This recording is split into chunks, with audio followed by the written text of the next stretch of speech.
오늘도 뜨거운 이슈를 시원하게 풀어봅니다. 밝고 상큼하고 매력 있는 여자 킹스맨의 김영민 아나운서와 함께합니다. 안녕하세요. 안녕하세요. 어제 쓰리고랑 좀 달라진 것 같은데요. 또 까먹었어요. 이 기억력이 매일 이렇습니다. 어제 뭐 먹었는지 오늘 아침 뭐 먹었는지 기억이 안 나요. 뭐든 좋습니다. 네, 그래도 김영민 아나운서는 기억하고 있으니까요. 아유, 감사합니다. 네, 많은 분들께서 실시간 함께해주고 계신데요. 유튜브 들어오시면 이 밝고 상큼하고 오늘 비가 오는데 네. 화사합니다. 다행이에요. 그러려고 노력을 해봤습니다. 그렇군요. 오늘 신나게 좀 시작을 해보겠는데요.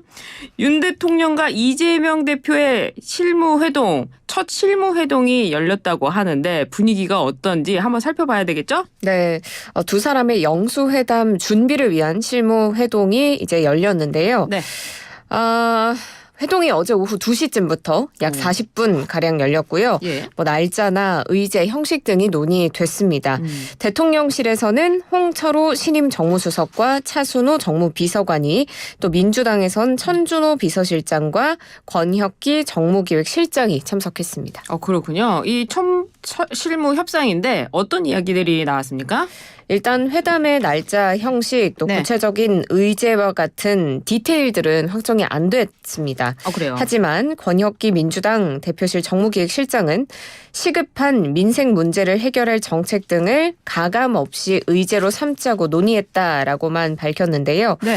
민주당은 이 대표가 강조하고 있는 민생 회복 지원금을 주요 의제로 제안한 것으로 전해지고요.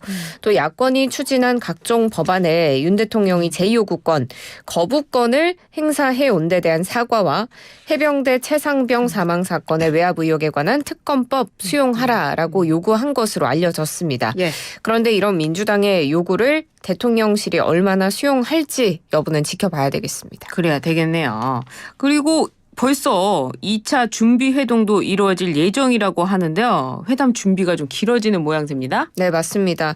권혁기 실장이 언론 공지를 통해서 2차 준비 회동은 민주당과 대통령실이 각자 준비 상황을 점검한 후에 다시 열기로 했다라고 밝혔습니다. 네. 그러니까 준비 회동이 2차도 있다 이 말인데 네. 영수회담이 당초에 이 양측의 일정이 비는 24일에서 25일쯤이 유력하지 않겠느냐 이런 이야기가 있었지만 2차 준비 회동 날짜도 아직 확정이 되지 않으면서 영수회담이 자연스럽게 수년돼서 다음 주에 열리지 않을까 이런 전망이 우세합니다. 보도에 따르면 대통령실 고위 관계자는 일정이나 의제 더 봐야 한다고 했고요. 네. 또 민주당 관계자도 속도보다는 실질적인 성과를 내는 게 더 중요하다라는 입장을 밝혔습니다. 그래요. 만남이라는 게 참 쉽지가 않아요. 그렇습니다. 친구를 만나도 며칠이 걸리는데 대통령과 야당 대표가 만나는데 얼마나 준비가 많이 들겠습니까? 그렇습니다. 그 주요 의제도 정말 중요한 이야기인데요. 민생회복지원금 이 주요 의제로 다뤄질 것 같은데 사실 국민의힘 입장에서는 이걸 왜 다뤄야 되느냐 약간 부정적인 입장이에요. 국민의힘 윤재욱 원내대표 겸 대표 권한대행 어제 원내대책회의에서 부정적인 견해를 드러냈는데요. 네. 이 두 사람의 첫 회담에서 전 국민 1인당 25만 원을 주는 이 지원금 주요 의제로 다루기보다는 물가 대책 같은 현안에 집중해달라라고 요청한 겁니다. 이 민생회복 지원금에 대해서 지금 무리하게 재정을 풀면 우리 경제의 인플레이션 탈출을 늦추고 그러면 국민의 물가 고통을 연장하게 될 거라는데 대다수 경제 전문가들이 동의하고 있다라고 우려했습니다. 그래요. 돈을 또 막 풀면 돈은 어디서 가져오느냐 뭐 이런 논의가 있기 때문에 아마 이런 입장이 나온 것 같은데요. 어쨌거나 야당 대표와의 만남 참 국민들이 많은 기대를 할 것 같습니다. 준비가 잘 됐으면 좋겠어요. 그리고 조국 대표 이야기를 좀 넘어가 보도록 하겠습니다. 왜 이재명 대표만 만나느냐 하는 야당 대표들도 좀 많을 것 같은데 조국 대표가 범야권 연석회의를 제안하기도 했다는데요. 이건 어떤 소식입니까? 네, 지난 22일 전주에서 열린 총선 승리 보고대회에서 조 대표가 밝힌 내용인데요. 네. 이재명 대표에게 정중히 요청한다면서 윤석열 대통령과 만나기 전에 범야권 연석회의를 만들어서 주도해달라고 공개적으로 제안한 겁니다. 예. 회담 전에 야권 대표들을 만나서 총의를 모으면 더 큰 힘이 실릴 것이다라고 밝혔는데 이 대표가 범야권 대표로 민주당 윤 대통령을 만나면 민주당 175석이 아니라 범야권의 192석을 대표하게 될 거라고 이야기했습니다. 그러면서 이 대표를 향해서 감히 말씀드리지만 이 대표는 이제 192석의 대표가 돼야 한다. 이렇게 목소리를 냈습니다. 조국 대표는 처음에는 윤석열 대통령 만나달라 했다가 이제는 이재명 대표를 향해 가지고 나부터 만나고 가라. 그럼 더 힘이 실리지 않겠느냐 했는데 민주당 반응은 좀 시큰둥한 것 같은데요. 어떻습니까? 네, 전체적으로 회의적인 반응인데요. 예. 친명계 좌장인 정성호 의원 어제 라디오 인터뷰에서 조 대표가 이번 총선에서 국민들의 적지 않은 지지를 받은 건 사실이지만 국회 운영의 1차 책임은 민주당에 있는 거다. 이 대표가 그냥 대화하는 것이 맞다고 본다고 밝혔고요. 네. 또 박주민 원내수석 부대표도 라디오 인터뷰에서 아직 그에 대해서 검토하거나 그런 단계까지는 아닌 것 같다고 했습니다. 그렇습니다. 이 정성호 의원이 다른 방송에서 조국 대표를 향해 가지고 아직 국회의원이 아니지 않습니까? 라고 인터뷰를 했던데요. 저희 방송도 좀 나와주시면 어떨까 이렇게 생각이 듭니다. 민주당 의원님도 좀 많이 나와주세요. 알겠습니다. 이번에는 용산 대통령실 소식인데요. 이관섭 전 비서실장 퇴임식이 열렸어요. 윤석열 대통령이 직접 참석해서 배웅을 해줬다고 하는데요. 네, 맞습니다. 윤 대통령이 직접 정진석 비서실장의 취임과 이관섭 전 비서실장의 퇴임식에 참석해서 애정을 드러냈습니다. 네. 이 퇴임식에서는 인사말도 있었지만 따뜻한 노래도 울려 퍼졌습니다. 그래요? 네, 이 전 실장이 단장을 맡았던 대통령실 합창단 따뜻한 손의 합창 공연이 있었는데요. 네. 여기에서 윤 대통령의 설 인사 영상에 담겼던 노래 우리의 사랑이 필요한 거죠. 네. 는 물론이고 이전 비서실장의 애창곡인 마이웨이도 불렀다고 합니다. 대통령실 합창단은 이 변진섭 노래로 윤 대통령과 설 인사를 함께 한 바가 있는데 네. 그리고 윤 대통령은 이전 실장이 떠나는 길에 청사 박 차량까지 배웅하면서 끝까지 지켜보는 모습을 보이기도 했습니다. 이 노래군요. 우리가 저마다 노래 잘하시는데요? 네. 막 손을 흔들면서 했던 그게 기억이 나는데 네네. 그런 건 좀 민망하더라고요. 윤 대통령이 이전 실장에 대해서 청사박 차량까지 이렇게 안녕하는 모습을 보니까 애정이 있었구나 이런 생각도 드네요. 알겠습니다. 이번에는 대통령실 의료개혁특위 요 얘기를 좀 넘어가 보도록 할 건데요. 의료개혁특위 내일 출범하는 겁니까? 네, 그렇습니다. 대통령실이 어제 밝힌 내용인데 네. 오는 25일 정부, 의료계, 환자단체, 시민단체, 전문가를 비롯해서 각계가 참여하는 사회적 협의체인 의료개혁특별위원회 출범한다고 밝혔습니다. 네. 장상윤 대통령실 사회수석이 브리핑을 통해 밝힌 내용인데요. 이 특위를 통해서 필수 의료의 중점 투자 방안과 의료 전달 체계 개선 방안, 또 의료계가 요구하고 있는 필수 의료 인력 수급 현황의 주기적인 검토 방안에 대해서 논의가 전체적으로 이루어질 거라고 이야기했습니다. 그래요. 이런 특위를 먼저 만들었어야 되는 거 아닌가 그런 생각도 드는데요. 의료계는 이 특위 참여 거부를 하고 있는 상황인데 정부는 또 의료계를 향해서 이 특위에 참여해달라 이렇게 또 요구하고 있습니다. 네, 맞습니다. 이 특위에는 6개 부처의 정부위원 외에도 20명의 민간위원 등이 참여하는데 네. 그렇지만 이 특위에 당사자라고 볼 수 있는 대한의사협회, 대한전공의협의회는 불참할 방침입니다. 네. 그리고 정부는 이 외에도 의사단체 5곳과 대통령실과 정부 관계자 4명이 참여하는 별도의 이른바 5+4 협의체를 네. 제안했는데 의사단체는 여기에도 참여하기 어렵다는 입장을 밝혀왔습니다. 예. 그래서 박민수 보건복지부 2차관이 어제 중수본 회의에서 다시금 대화의장으로 나와달라라고 이야기를 했는데 네. 의료계는 집단 행동을 멈추고 발전적이고 건설적인 토론이 이루어질 수 있도록 금주에 발족하는 의료개혁 특위에 꼭 참여해주길 바란다라고 강조했습니다. 그렇군요.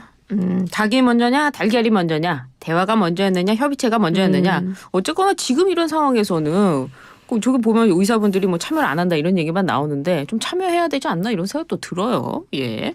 대통령실이 유감의 뜻을 밝혔다고 하네요. 네, 맞습니다. 지금 의료계는 계속해서 정원 증원의 원점 재검토를 고수하면서 대화의장으로 나오지 않고 있는데 네. 여기에 대해서 매우 유감이라는 입장을 밝혔습니다. 네. 그러면서 장상윤 사회수석은 국민들이 염원하는 의료개혁을 흔들림 없이 뚜벅뚜벅 추진해 나가겠다라고 말하면서 예. 의료개혁의 의지가 계속되고 있다라는 점을 강조했습니다.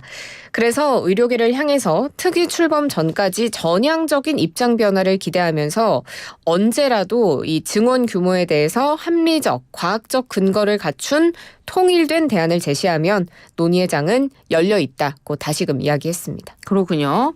이런 가운데 의대 교수들이 주 1회 집단 휴진을 하겠다. 사직서 예정대로 내겠다. 이런 입장이에요. 이제 교수들도 떠나가는 겁니까? 어떻게 되는 네, 겁니까? 그렇습니다. 교수들 사직서를 냈는데 예정대로 사직하겠다는 뜻을 밝혔습니다. 전국 의대교수 비대위원회가 어제 온라인 총회를 갖고 예정대로 4월 25일부터 사직이 시작되는 걸 재확인했다.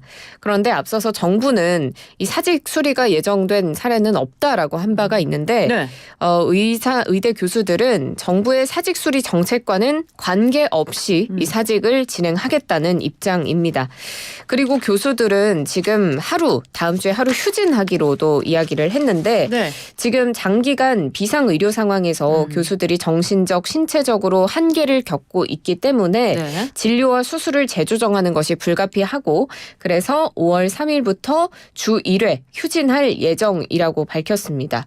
그래서 특히 또 어린 자녀를 키우는 의사의 경우에는 더 네. 어려움이 가중된다고 하는데 계속 진료 당직 이어지기 때문에 육아에 문제가 있어서 이런 의사들은 육아휴직을 신청할 예정이라고도 밝혔습니다. 예. 일단 주 1회 진료 중단에 대해서는 의사 그리고 그 의대 교수들이 병원의 상황에 따라서 네. 자체적으로 판단을 하겠다는 입장이었는데 네. 지금까지 주 1회 진료 중단을 결정한 병원은 서울대와 울산대 의대 교수들입니다. 서울대 의과대 그리고 서울대 교수협의회 비대위원회가 이번 달 30일부터 주 1회 휴진하기로 했다고 밝혔고요.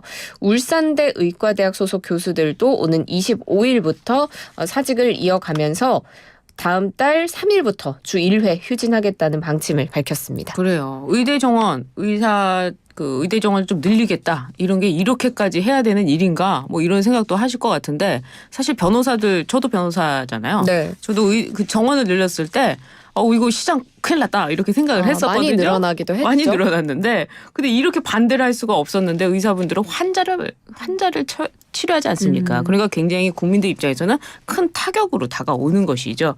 그런 점에서 의사분들이 좀 사회적인 책임 이런 걸 국민들이 묻지 않을 수가 없는 상황이라는 것 좀 말씀을 드릴 수밖에 없네요. 알겠습니다.